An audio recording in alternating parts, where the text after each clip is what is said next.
President Trump has an opportunity to refocus on the military with a Medal of Honor ceremony and to congressional priorities as he heads to Capitol Hill Tuesday. Brendan Smilovsky. Getty Images updated Monday, October 23 at 6:08 p.m. ET. When backed into a corner, President Trump digs in and fights back.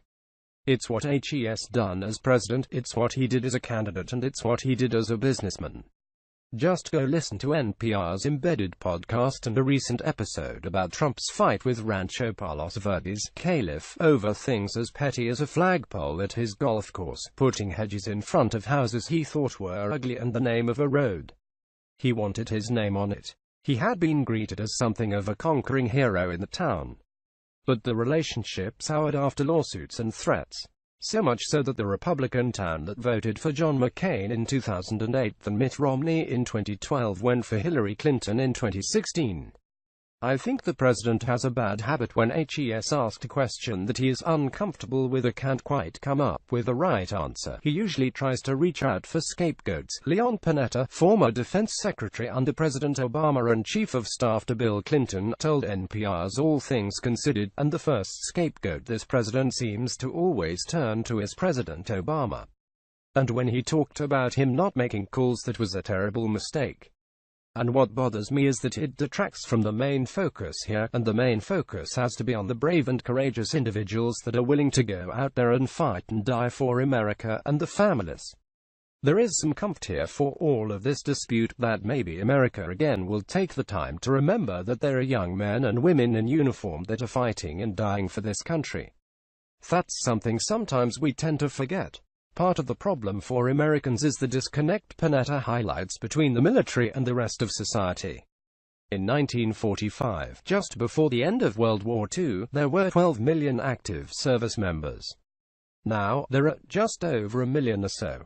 They're the best 1% this country produces, White House Chief of Staff John Kelly said Thursday in his defense of President Trump in the White House briefing room. It's actually less than 1%. That number in 1945 represented roughly 9% of the country's total population. Now, the number of active duty service members is only about 0.4% of the population. Most of you, as Americans, don't know them, Kelly continued. Many of you don't know anyone that knows any one of them.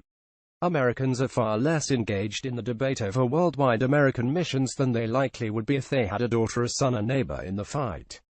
That has to have an effect on American society and policy making. Trump highlighted that sacrifice at a Medal of Honor ceremony at the White House Monday. He honored retired Army Captain Gary M. Rose, who was a medic during Vietnam and saved a helicopter full of soldiers after it was shot down.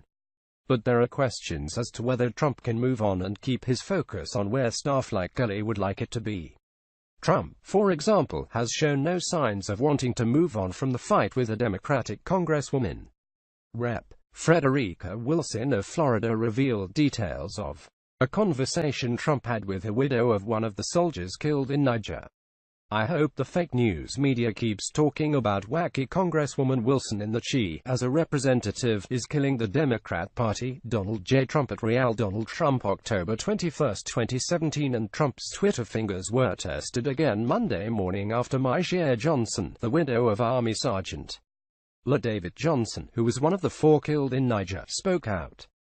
The president said that he knew what he signed up for, but it hurts anyways, Johnson recounted on ABC's Good Morning America.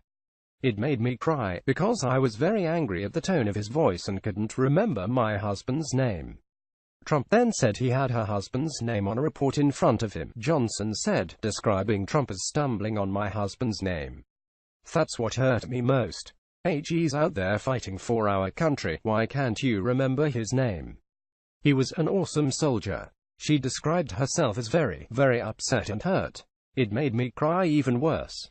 Trump wasted no time defending his handling of the call and his use of Sergeant Johnson's name, tweeting shortly after the interview, I had a very respectful conversation with the widow of Sergeant La David Johnson, and spoke his name from beginning, without hesitation. Donald J. Trump at Real Donald Trump October 23, 2017. Johnson's funeral was Saturday.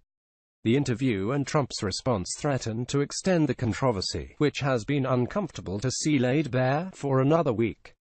Trump can't seem to let it go, even as the controversy descended into one about race again during this presidency. By the end of last week, here was the way Midwin Charles, writing for Essence magazine, framed it Friday. For example, at a time when black women bury their sons and daughters as a result of gun violence, police brutality, and service to this country, the lack of respect from this president is unbearable.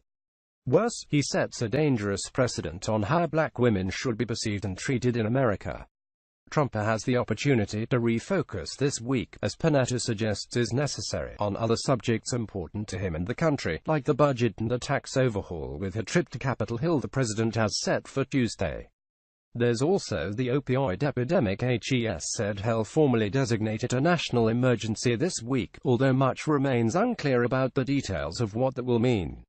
Trump heads to Capitol Hill to lobby Republicans, but can he move the ball on policy? NPR's Susan Davis, congressional correspondent, writes President Trump heads to Capitol Hill Tuesday to meet with Senate Republicans at the private weekly lunch.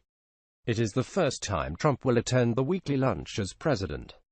Republicans are expected to plan out their fall agenda, with only 7 legislative weeks remaining and a toll list that is growing.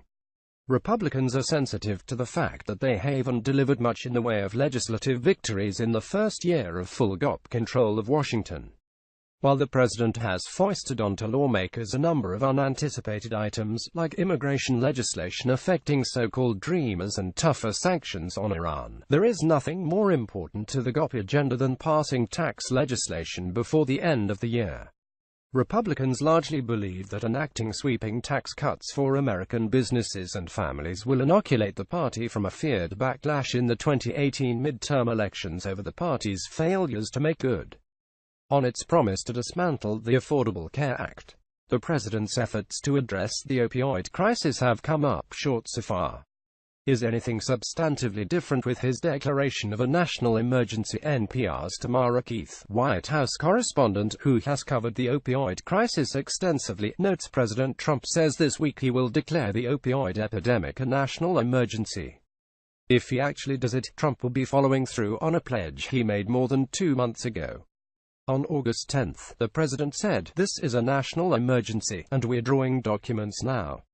But there has been little sign since that the administration really was drawing up the documents. According to the latest numbers, nearly 100